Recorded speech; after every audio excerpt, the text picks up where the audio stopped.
Good evening, Manitoba female hockey fans. I'm your host of the brand new MFHL podcast, the official MFHL podcast, Graeme the G Show Forsyth. Happy to be here on this Tuesday night. We were late getting this one out, dealing with technical difficulties a bit to set this one up, but I'm pleased to say that we are live here on our YouTube channel at gshow Productions. Be sure to subscribe so you stay up to date with when podcasts like this one come out. We're brought to you by, sponsored by Goaltenders, your goalie's personal video review service. Be sure to check out their website as well at GordysTumilsonGoalies.ca. We're also brought to you by MIG Canada Fasteners and Tools, your one-stop shop for all your industrial needs. Be sure to visit their store locations today in Brandon and Winnipeg. And yeah, we're also brought to you by Terrico, serving Manitoba producers for over 80 years. Be sure to visit their website at terrico.ca to check out their great products, their great line of products, that is. But yeah, in terms of the MFHL, the standings through the first 3 weeks of the season, we see the Yellowhead Chiefs on top with 5 wins and only 1 loss. At the bottom of the league is the Interlake Lightning and Central Plains Capitals, who are both winless at this point. Central Plains has played an extra 2 games compared to Interlake, so they sit at 0-5, while the Lightning sit at 0-3. And through the middle of the standings, it's pretty tight. It's a two-way tie for third place right now. Two-way tie for what would be 5th place between the Wildcats and the Avros. I'm going to have a chance to break that down with the first guest to join this episode. First guest in MFHL podcast history, and that is Ferdy Nelson. He does all the social media for the league. He's a scout. He's a former coach in the league, and I had a chance to ask Ferdy what the MFHL is all about for you viewers out there, the competitiveness of this year's league, and then we go through all 8 of the teams and how they're looking heading into this season and how they fared so far. Coming up next on the MFHL podcast with Ferdy Nelson. It's the first ever guest on the MFHL podcast here on G Show Productions, and joining me is a guy I've had a chance to interview numerous times before with another media outlet that we won't mention here, but on G Show Productions, it's Ferdy Nelson. Ferdy, great to have you on. The MFHL season is in full swing. How exciting has it been to see what's been transpiring so far through the first 3 weeks of the year? Well, for me, it's always exciting to see the players back on the ice and, the league getting off to a start. A few surprises. I got to see the teams all here in Portage. They were all here at the showcase. I operate with 3 Saskatchewan teams and a couple of sports schools, so I got to see them ahead of time. And there's a few surprises to the start of the league, and then a couple of probably disappointments for some teams, I'm sure. But and it's good. It's still early. Um, it doesn't matter how well you play in October, although everybody wants to get off to a good start. It's how you finish. But yeah, I think it's going to be extremely competitive, very competitive. Yeah, and it's looking that way so far. There's a bit of a log jam there in the middle that we'll be talking about in just a bit here in this interview. But how huge is it to have showcases like the Central Plains Showcase, like you said, and the different tournaments these teams play in to really grow the MFHL to the point where it's at today, where it's looking stronger than ever? Well, I think the showcase is our showcase here in Central Plains that I started 13 years ago was just to fill a void, to get teams preseason games, maybe see some of the Saskatchewan teams, play some different teams, but mainly to get an opportunity for university college coaches to to get a look at the players. Where our goal should be to try and get as many players to the next level as possible. Not everybody's going to play at the next level. Anybody that knows anything about it knows that probably 5 to 6% of all youth athletes or athletes in any sport at any level go on to play college. So it's a small window of opportunity, and I actually think we exceed that in the league with our number of commitments we get every year. So that's good on those programs and the coaching staffs. But that's the number one priority I had, was to get the players visibility. The last few years, no offense to your streaming, but we've we've streamed the games through Hockey TV, which is now Flow Hockey, and that just gets the players visibility, right? And I know we've hooked up with you for the winter to do X amount of games through the league, and that's just another way for people to watch, coaches, scouts, and we all know grandparents and parents. But we're hoping that if we promote that well enough, and we will do some promotions, because I look after the social media stuff for the league, and we'll get that out there, and I'll get that out to the universities, and they will watch, especially if they can watch the archive, right? And that's the goal, get those players that opportunity.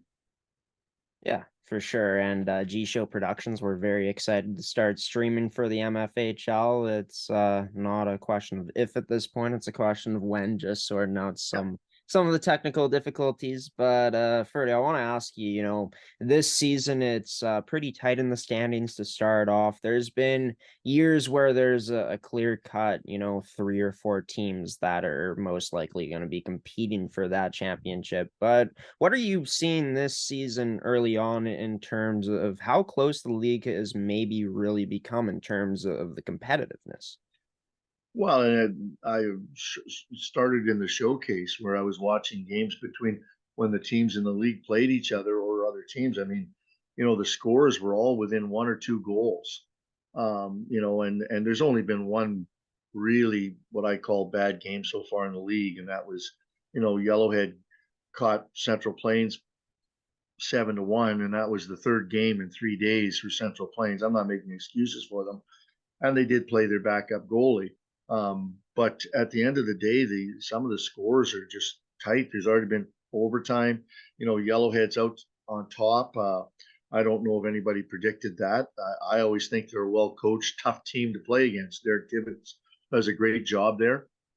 Eastman, 3-1-1. I mean, over the last few years, no one would have picked Eastman right now to be up in the second place.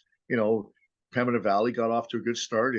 They sort of leveled out a bit. They're 3-3, but in all fairness, those losses were very tight games. They could easily have 2 more wins. The Ice are going to be tough. I still think they're going to be one of the top 2 teams in the league. They've got lots of depth on the back end, good in goal. Some solid forwards led by Jacob. So Avros, they're Ashley always runs a tough program. They'll be fairly consistent with their talent level. They'll be hard to play against. Westman got off to an 0-2 start. Now they're 2-2. They probably may have the best 5-6 D in the league from 1 to 5. They're deep on defense. They did lose arguably one of the best goalies over the last 2 years in the league, but young Danica Averill is an up and coming potential star in the league in net. And then, Interlake and Central Plains both have arguably 2 of the best goalies in the league. They both made Team Manitoba, Alderson and Dembo, and they're young. Those teams are young. And if they get the right kind of coaching, I think they'll be competitive. They played each other 1-1 in the showcase.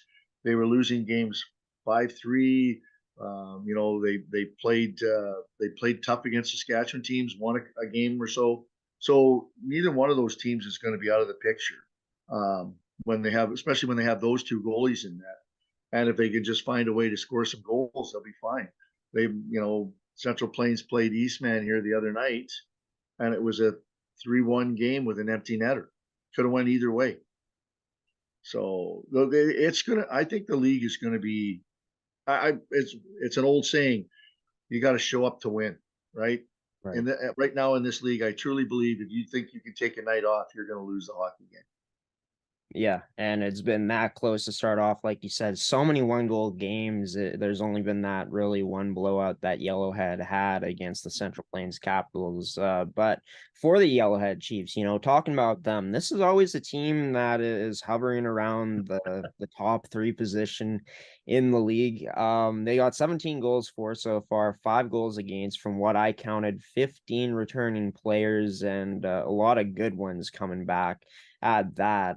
Derek Tibbetts coaches his teams really well, as you know, and I've been able to witness that as well in the past of watching games myself that Yellowhead has played. But do you feel like it's the returning players that they have that makes them so good, the coaching, or a little mix of everything this year for Yellowhead? Oh, I think it's a mixture. I don't think you can put a, a a price on good coaching.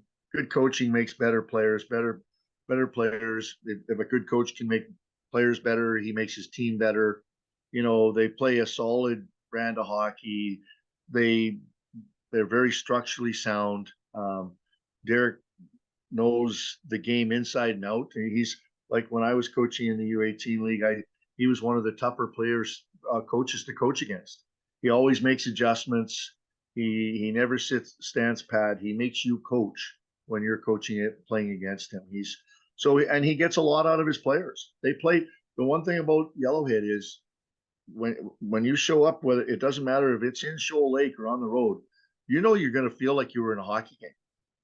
They're not going to play a nice brand of hockey on you. They're going to be physical, and that's their style of play. That's the character they've built, the image for their team, and that's they come out hard. They play hard. Does that mean they're going to win every game? No, but I'll tell you what, they're not going to lose because of a lack of effort, in my opinion.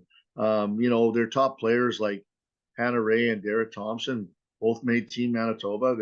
They're good, and right now, Natalie Rampton's probably got off to the best start I've ever seen her get off to as a goaltender. I mean, her save percentage is like something like 970. And now can you hold that all year? Probably not. But if she can give them consistent goaltending like that as a number one, well, you're probably going to be in every game, right? So Right. you're right. They have a lot of returning players. And when you do that, you have expectations. And I think they're going to compete. They'll be up there in the top two or three spots. Yeah, and they've rattled off four straight since their first and only loss of the season to the Eastman Selects back on the 1st of October. And yeah, Natalie Rampton with a 976 save percentage, 5-0 to start the year off to a fantastic start, like you said. But getting into the second place team, like I already mentioned, the Eastman Selects, a team that hasn't really been near the top of the standings in many years from what I've seen in terms of the history of the MFHL. But this team is the only team to beat the Yellowhead Chiefs so far. They got 13 goals for, 10 goals against, 10 returnees, 8 rookies. Is this a type of team that just plays so hard and gives it their effort? Is it the coaching that is displayed out there, the skill level? What exactly is making the Eastman Selects get off to such a great start this year, Ferdy? Well, I think again it's probably a combination. I think Todd's done a really good job coaching that team last year and getting them to believe in themselves, right? I mean, they've added some first year players like Scott Cook, who was their top player from their U15 program last year. They picked up Reese Beavis from Norman because there's no team up there. Those are two really good rookie players to add to your roster. They add some speed, strength, and more importantly, some ability. They both have offensive abilities. They do have some returning players. Again, for me, it'll come down to what they get net. Kennedy's not off to a great start, Oceana, but she had a good year last year. But then Addison Tomes has stepped up, and she's got a 932 save percentage and 3 wins. So I mean, all in all, I watched him here the other night. I watched him in the showcase, and they play a very physical brand of hockey. They, again, similar to what Yellowhead does. They're hard on the forecheck. They come back on the puck hard, 200 feet. Their D zone structure is solid. They're not a fancy team, but they get pucks to the net and they drive the net well. And they're not looking to score pretty goals. They're looking to play an honest game of hockey. And if you can produce 2 or 3 goals in a game and in this league, and then your goaltending gives you something, you're probably going to win more games than you lose. And like I said, they I agree with you. They're a little bit of a surprise for me, but when I watched them play, I liked what I saw. They're playing a hard brand of hockey. Yeah, and it's going to be interesting to see if they can keep it up. Of course, goaltending is so huge in this Oh league. yes. And, off to a fantastic start is, one of their 2 goaltenders so far for Eastman this season. Pembina Valley and the Winnipeg Ice, they're tied for third place at this point with 6 points each. Pembina Valley looks like they have about 8 returnees to this year's roster. I could be wrong on that, but a team that hasn't gotten a ton of goal scoring so far from just one player. It's been pretty spread out throughout the lineup. They've given up more goals against than they've put up goals for so far. But do you feel like Pembina Valley is going to be one of those teams that is going to make some noise throughout this season and stay in the middle of the pack, or you feel like they could have that upside to potentially go further up in the standings? I know. I sort of look at them as a middle of the pack team, and that's not to say they're not going to compete. Um, they've gotten, Rakowski's got off to an unbelievable start in net, and she wasn't that good for them last year. She wasn't their number one, but obviously she stepped up at this time. They've if the key for them will be that, because I don't think they're going to have a lot of goal scoring.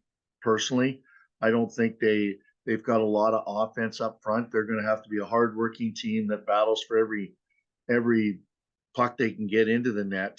Adding Casey O'Brien, from their U15 program, and some players were good, is a good mix. But there, and honestly, when you have a rookie, second in scoring, um, that's not a bad thing. But you really don't want to be depending on a first year player to carry your load.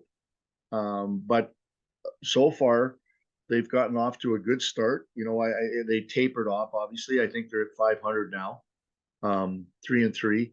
But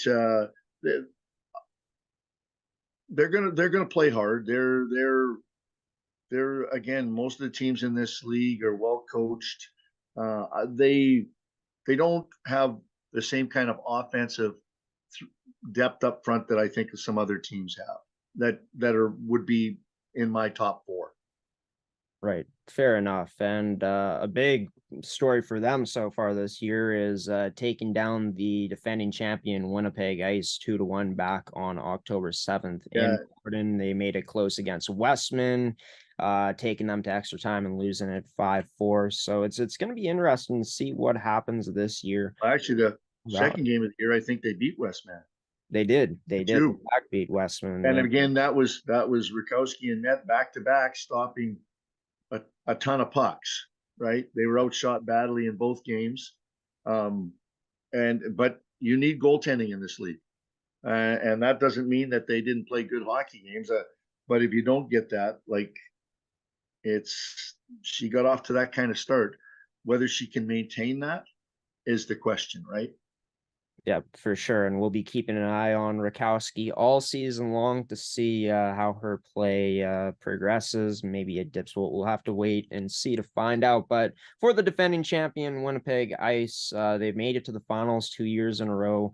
looks like they got a pretty good team on paper once again. Only 8 rookies on this year's roster, and Stephanie Jacob, the captain, has been off to an excellent start. Not only leading the league in points with 10, but leading the league in goals with 7. And she's put up most of the goals for the Ice. They've only scored 10 goals so far. They've been really good defensively, only 5 against. But for this team, obviously the upside is there. But the most important thing for them, I assume, to get players outside of Jacob going on the offensive side of things to have that true success like last year.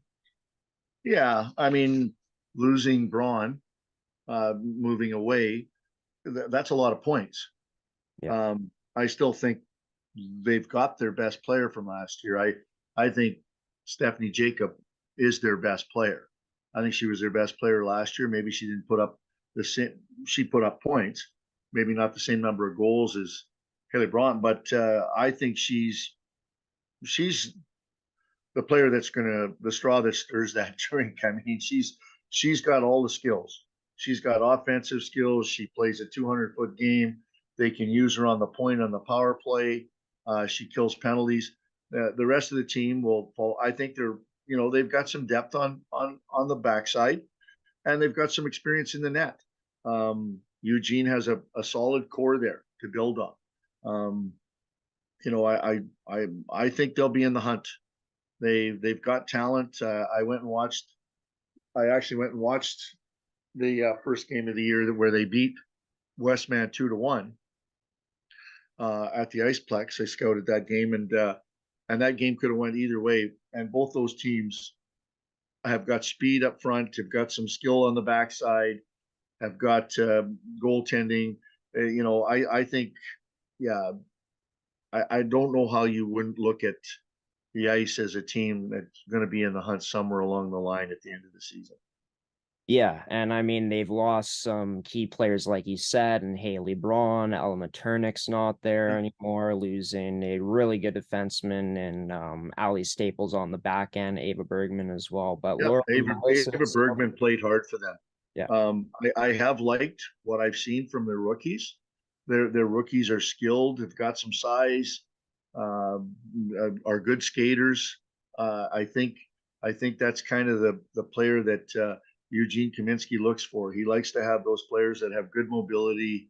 Um, they're maybe a little bit more of a finessey team than some of the other teams, but they still aren't afraid of the physical play, right? In this league, you can't be afraid to get physically involved. You'll just get beat up. So I think they've got a combination. Now it'll be, like you said, they've got 8 returning veterans. It's going to be how does the 7 newcomers, 6 or 7 newcomers they got fit in? Those are all players that came from good programs, were well coached, and I don't think they're going to have a problem fitting in. I don't. I think they'll be a tough team to play against and be one of the top 3 teams in the league for sure. yeah, and Laura Melissa is still there. We know how good Yep. she can be in the pipes, and having that good mix of skill as well as physicality can definitely take teams a long way. And coming in as the defending champions this year, the Winnipeg Ice, we'll see how they'll progress throughout the season in the standings. But going to the defending finalists, or not defending finalists, but finalists of last year, champions from 2 seasons ago in the Westman Wildcats, like you said, started off 0-2.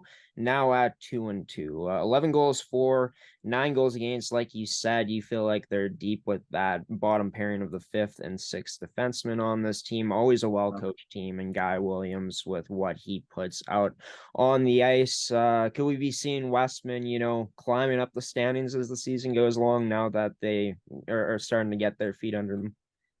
Oh, I don't expect them to be in the bottom half of the league.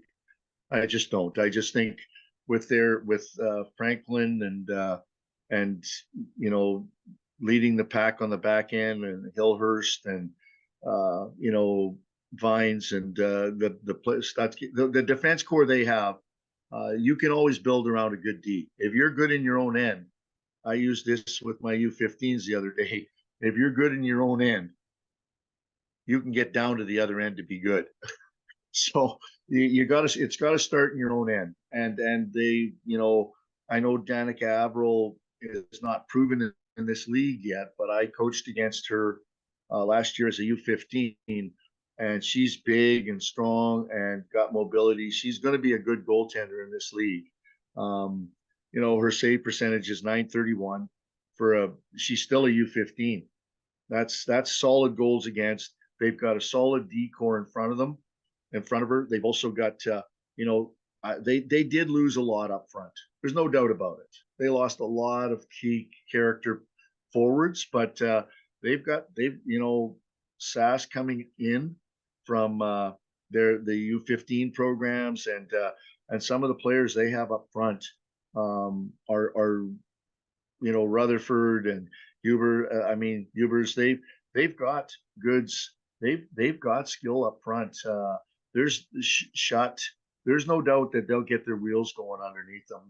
Those forwards I've listed right there can contribute big time to the success of this program. I mean, like I said, they lost a lot up front, but I think they've got more than enough talent up front to be one of the top 2 or 3 teams in this league. I expect them to be in the hunt.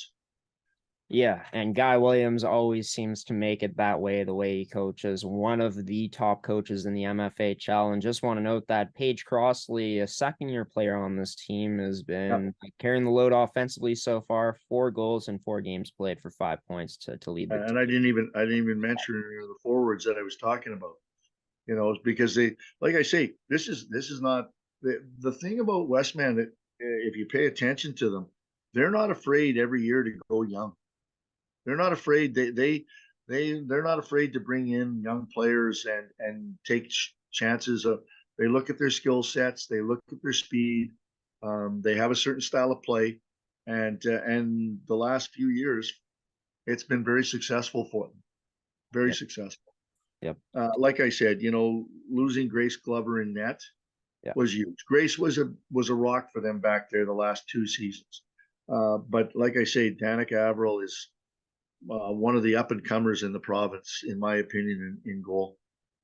Yeah, and Westman, like you said, strong defensively this year, and they've made it to the finals 2 years in a row, so can never count Guy Williams and his squad out. For the Winnipeg Avros, before we get to the 2 winless teams, the Avros, like I mentioned, tied with the Westman Wildcats at 2-1, 4 points. Ashley Van Aglen back as head coach. They got 8 rookies on this year's squad, 9 goals for, 5 goals against. Only loss of the season was to the Yellowhead Chiefs, 1-0. So for this Avros team, they're always going to be in the hunt. This is a team that I would expect to move further up in the standings as the season goes along based off their track record. But your thoughts on this Avros team this season, who's once been considered the favorite many times to take home the MFHL championship?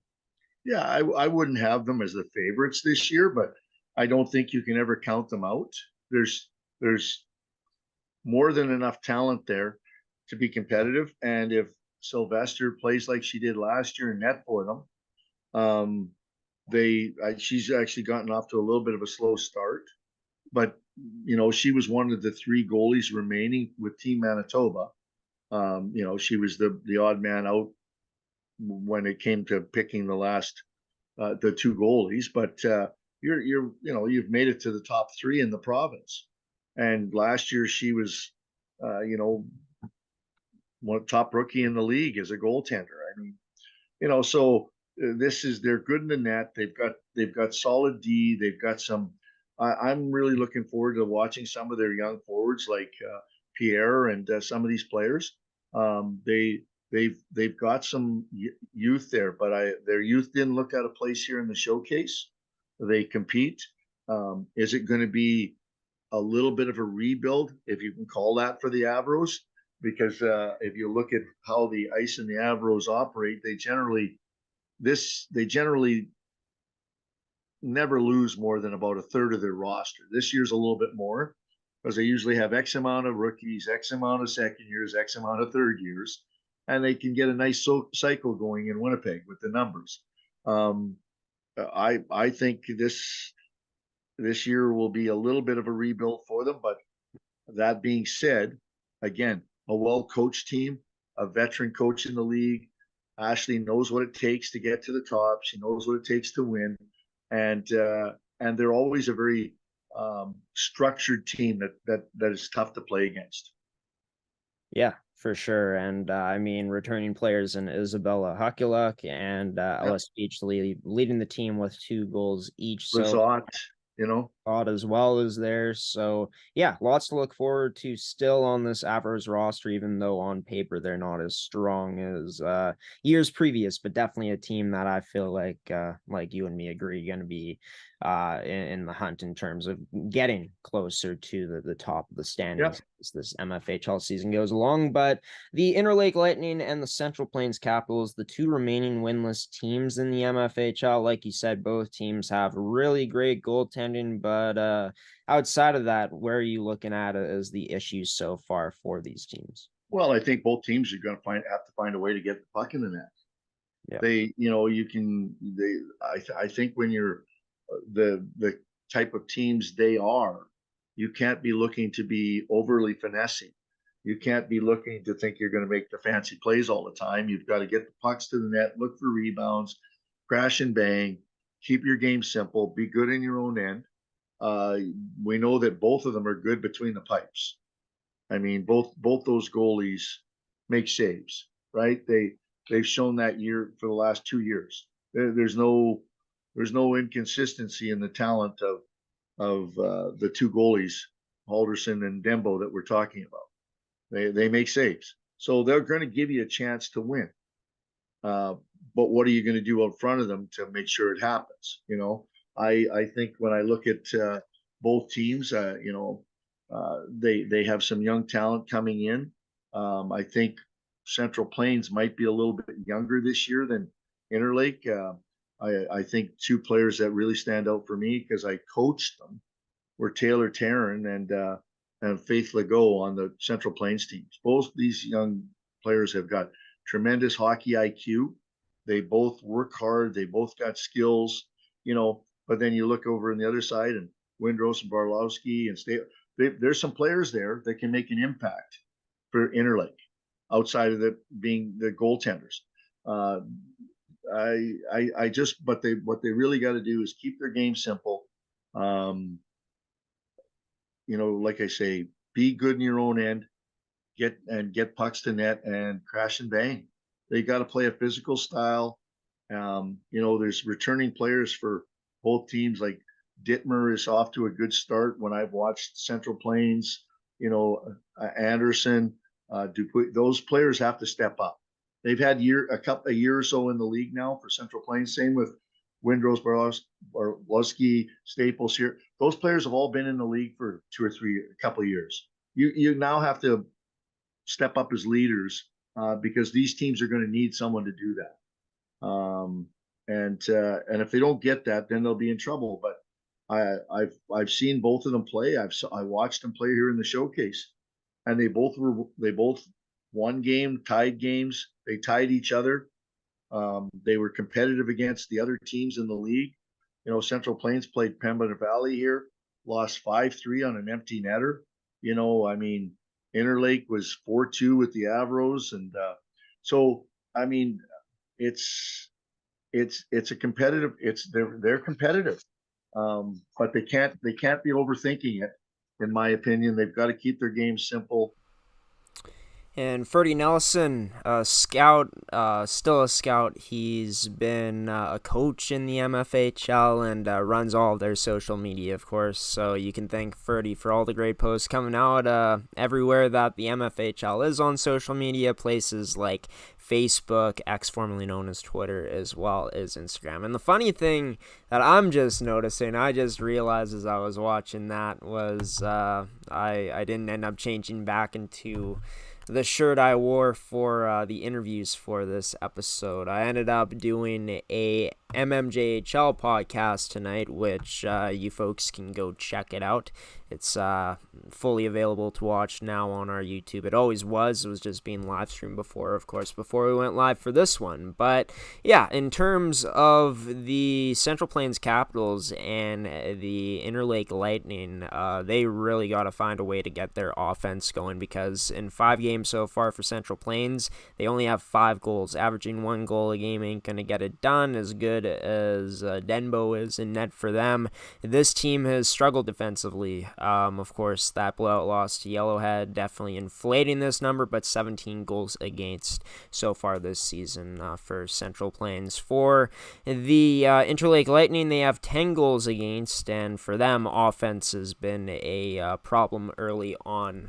2 goals only in their 3 games played. They'll be looking to get things going coming up in the next matchup that they'll be playing in, which comes against the finalists from last year, the champions from 2 years ago, the Westman Wildcats. They'll be squaring off on Saturday night at 7:30 p.m., as well as 2:30 p.m. on Sunday. Both games will be played at the Veterans Memorial Sports Complex in Stonewall.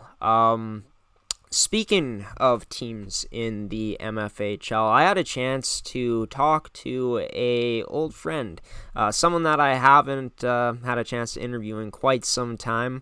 Last time I did it, I was with another media outlet, but happy to have him on G-Show Productions for the pilot episode of the Manitoba Female U18 Hockey League podcast. It's Eugene Kaminsky, bench boss of the Winnipeg Ice. I had a chance to ask Eugene about how this year's team has started off, how they're looking, diving into last year as well, and talking about what's to come for the team as they'll be traveling to Minneapolis to play in a tournament coming up this week. You're watching the MFHL podcast, the pilot episode for episode 1 here on G-Show Productions, brought to you by Make Canada Fasteners and Tools, Terrico, as well as goaltenders.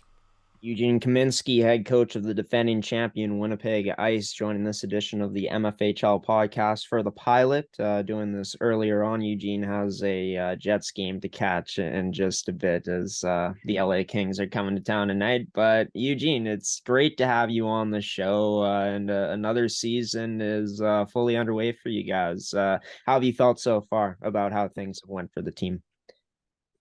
I think it's always different when you have a different team, no matter how much you have consistency from year to year. Looks like you get a new group of girls coming in, and you sometimes get a little bit spoiled from the previous season, especially with the success we had last year. But then you look forward to starting all over again, and that's what it is. And like, we have a good base to start from, and so we're very hopeful moving forward and what the season is going to bring for them.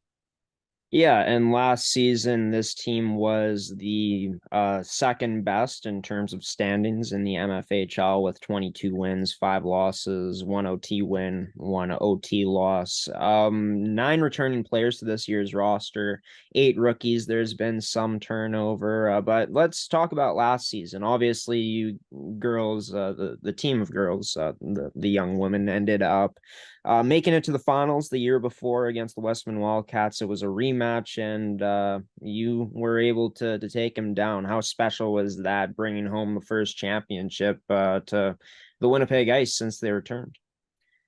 I think it was really exciting. I think exactly what you sort of laid out, the pathway and journey that team got there.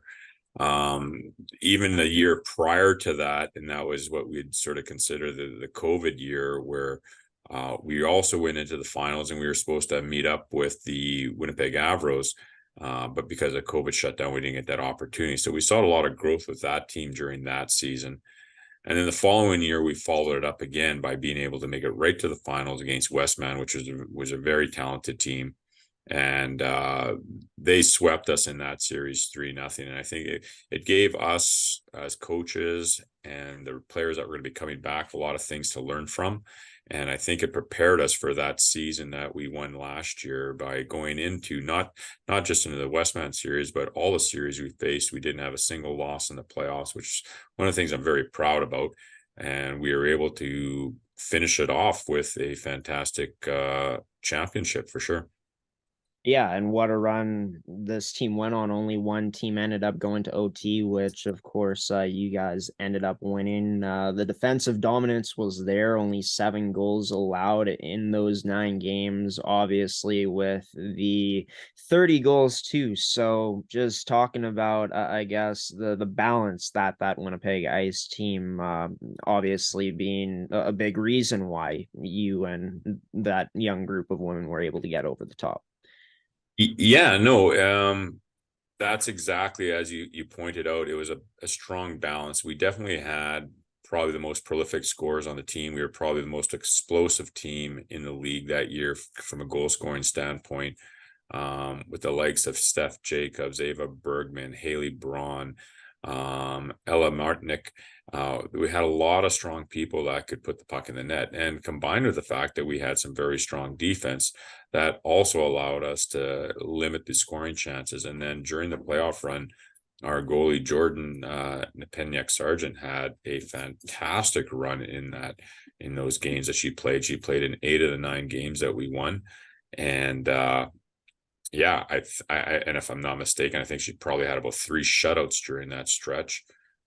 So you couldn't ask more from a goalie going into the playoffs for sure. So everything seemed to work out for us during that stretch. Yeah, and of course, after winning the championship, this team was able to make it to the Westerns to qualify for potentially playing for the SO Yeah. Cup. So Yeah. yeah. So, I mean, going through that experience, obviously the girls weren't able to get it done, but what did you take away from that as a coach going up against the Saskatchewan AAA Hockey League's best? Yeah, we met up with the Regina Rebels, which are obviously a very good team, and they ended up going to the SO Cup. I think one of the things, you learn lessons, and unfortunately, when you're that close, some of the lessons, unfortunately, are ones you didn't want to have to learn. But we had to become better at closing out games, and we weren't able to do that against Regina. They were a team that definitely didn't quit, and they kept coming and kept coming, even when we had leads on them. So, like I said, one of the takeaways from that is one of the things we're going to focus on is we do not want to be in that situation again, where if we have that lead in the last 5 minutes, we want to make sure that we can shut everything down and then carry that right to the end, because we know, and I can anticipate this league for sure, this season is going to be very tight all the way down. I don't think you're going to find one team running away with it. Obviously, someone's going to finish first, but I can assure you it's probably going to go down to the final weekend and determining who's going to be that first place team. Yeah, I had a chance actually to get out to your team's picture day yesterday, and we kind of talked about that, how you had mentioned that it's about 5 or 6 teams here are going to make things pretty tight, and it's looked that way so far. I had Freddie Nelson on earlier, as the viewers have seen already, and we talked about, how tight it really looks this season.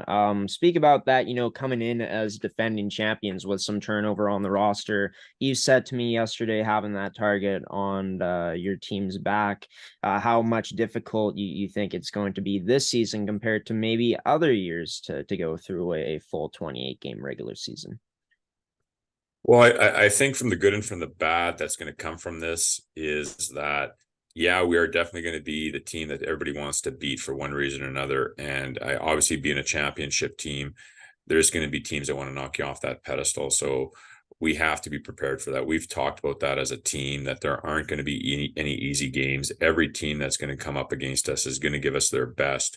They're not going to come in with a lackluster performance. It's going to be their best game all the way around, and we have to take advantage of that and make us a better team. And so there aren't going to be too many easy games for us this year. And so we're looking forward to that, because we know at the end of the day, that's going to make us a better team when we get into the playoffs. But it is going to be a grind all the way through, and we're going to have to be prepared to deal with some very difficult losses coming forward. Yeah, and adversity key for any team to go through in a season, to get a taste of that heading into the playoffs, where anything can happen no matter what place you're in. We've seen that in the past in this league, of course, with a team like the Winnipeg Abros being upset against a team like the Eastman Selects years ago. But for this team this year, 3-1 record to start off, in pretty good shape in the win column. All the games except for one have been 1-goal games for you guys. The most recent loss was against the, I'm just trying Pembina to, Valley team. Yeah. Valley Hawks, yeah, on October 7th. Since then, this ice team has rallied off 2 straight victories. But talk about the start of the season, what you've seen particularly from your team to get off to this type of tight start. Well, it's nothing we haven't experienced in the past with our teams, and it's one of the ways we approach this team. We don't worry too much about the start at the beginning of the season. We're still feeling out each other as players and coaching staff, and players have to get used to the coaches and with regards to what their expectations are from us. And we're trying to learn where the strengths and weaknesses of each player is. We sort of know if with our returning players, we know what they can bring to the table. So we always know that there's always going to be a struggle getting forward, and it's just based on a lot of skill that we try to get a lot of that success early on, and then we start to formulate the team, the players, get everybody on the same page type thing, and then after that we start to just mold it and get it better and refine it as we get through the season. And so I'm not disappointed on how things have started. I obviously, compared to what you last year, and I always try to stay away from comparing things from previous years or years past, because this is a new edition of the team. And this is a team that we're going to be working with. And yes, there's no doubt about it, we don't have the same offensive output that we're probably going to experience last year, but there's a lot of benefits there. We're a hardworking team. It's going to be difficult to beat us. You're going to have to really come up with your A game when you're going to be playing us.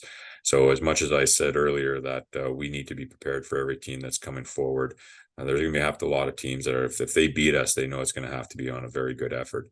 And so although it's been maybe not as quick a start as we experienced maybe even last year or the years before, but we're feeling good about how things are at this point.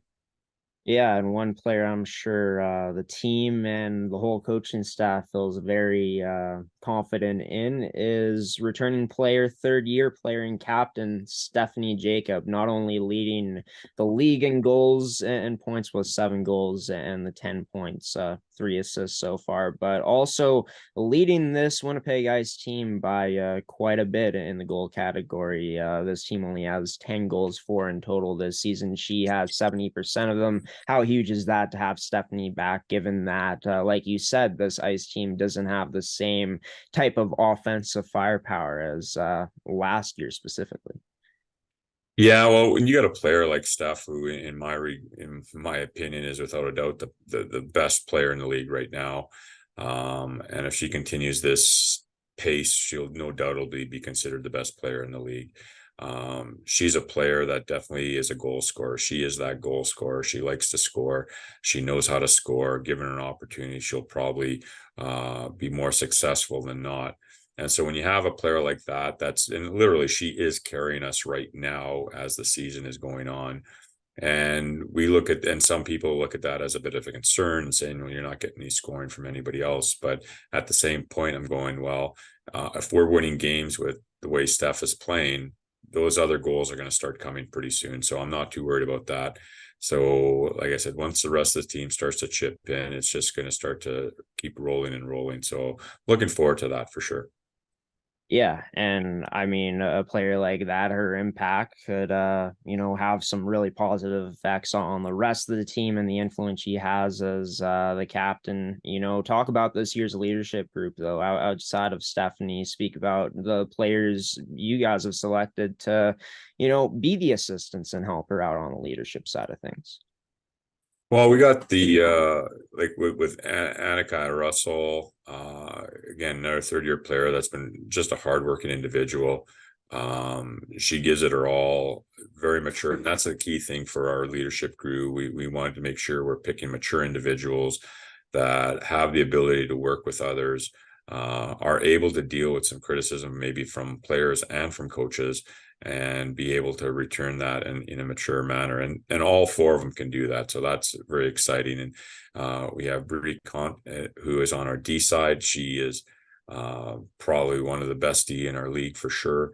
Along with Meg Farmer, who is probably right up there as well. So both of them also add another dimension to not just the on ice atmosphere, but to the dressing room atmosphere. These are individuals that take pride in their game. And I would say that about all four of them. And you talked about leadership and the ability for other players to learn from that. Well, these four individuals are perfect role models and examples for all players that come in.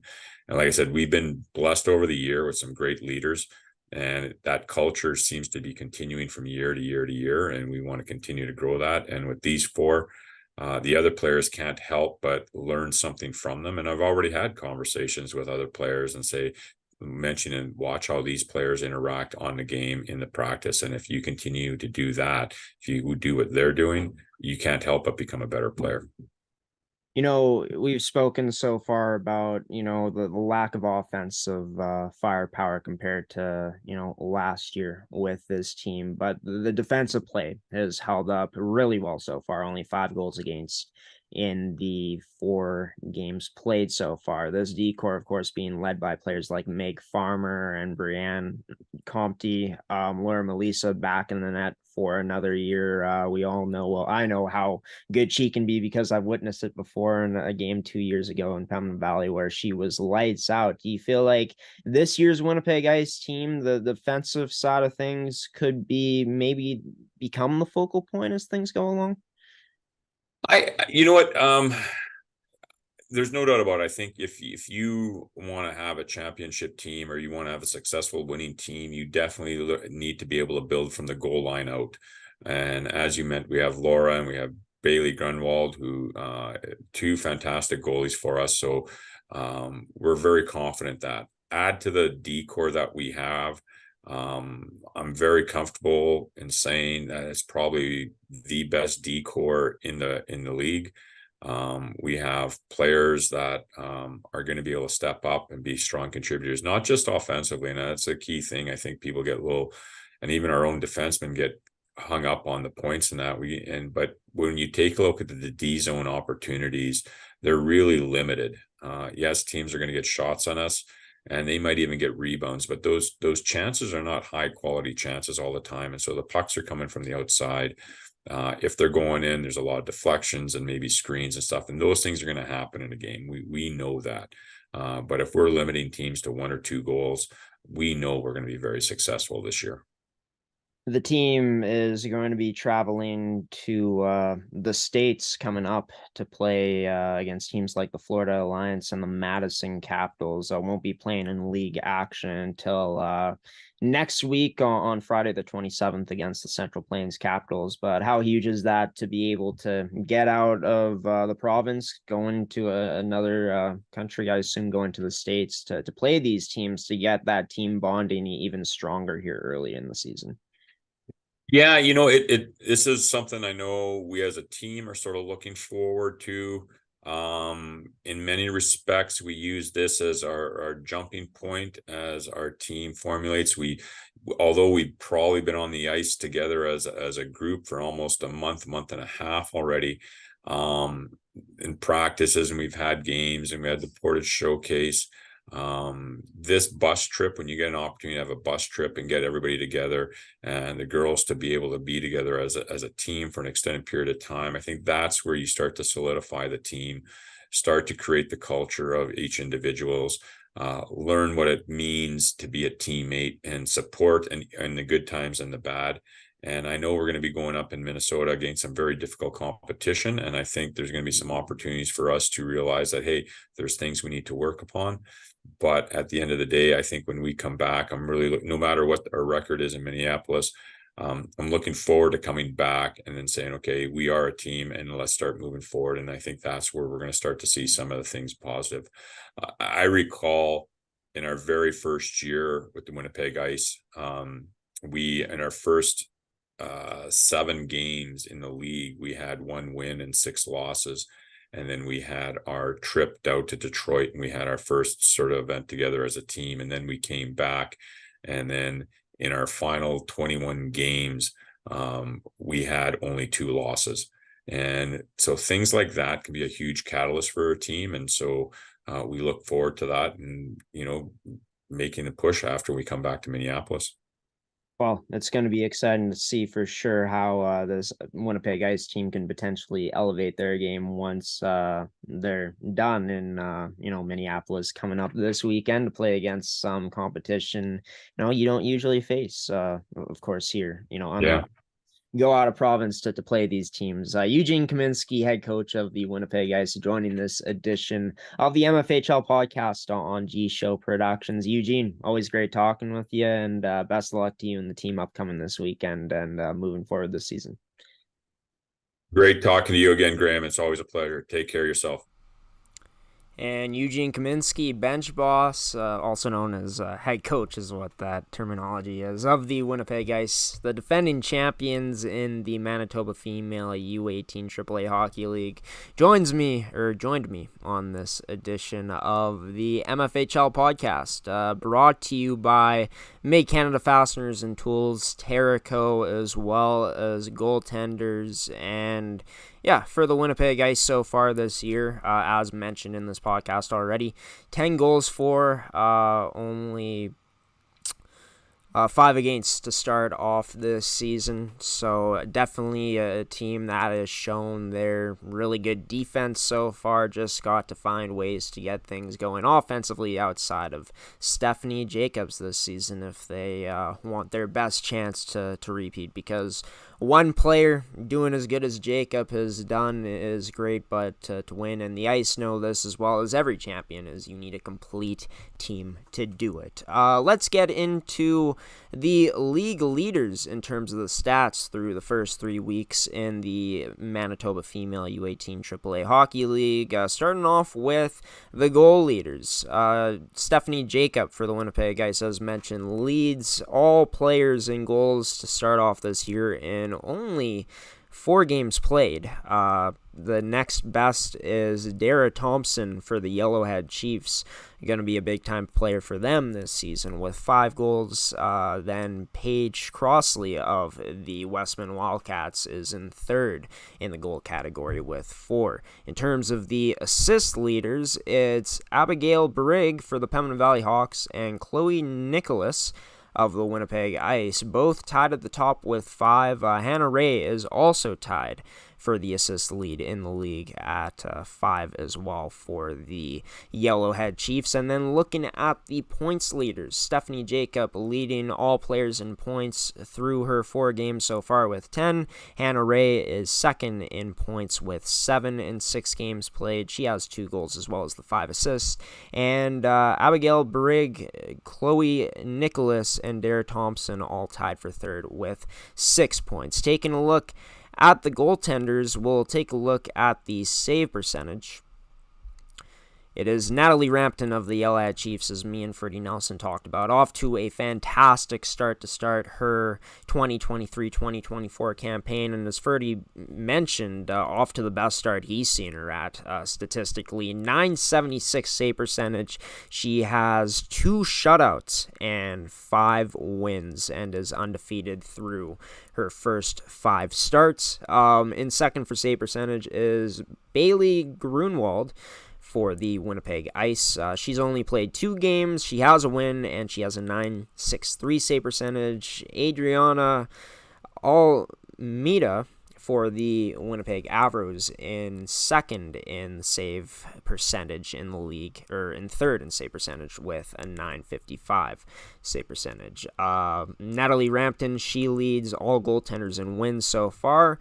Cassia Rakowski for the Pembina Valley Hawks, as well as Addison Tomes for the Eastman Selects, tied for second in wins with 3. In terms of what's coming up next in the MFHL for the standings, as already mentioned, but I'll mention it again.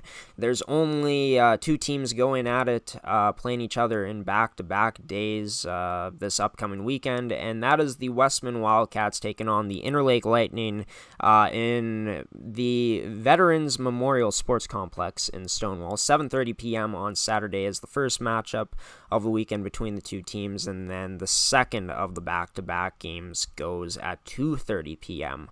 on Sunday. If you're in the area and want to stop by and watch some exciting female hockey, the best in terms of Manitoba at the U18 AAA level, be sure to go there, buy your tickets, and enjoy a great game. I'm not sure how much the tickets are off the top of my head, but hey, the expense to watch the league ain't that high. So, yeah, this is going to do it for this edition of the MFHL podcast on G Show Productions. I've been your host, Graeme, the G Show Forsyth. Special thanks to Make Canada Fasteners, your one-stop shop for all your industrial needs, for sponsoring this edition of the MFHL podcast. Be sure to visit their store locations in Brandon and Winnipeg today. Also, be sure to visit their website. We were also brought to you by Terrico, serving Manitoba producers for over 80 years. Visit their website at terrico.ca to check out their great line of products. And also Goaltenders, your goalie's personal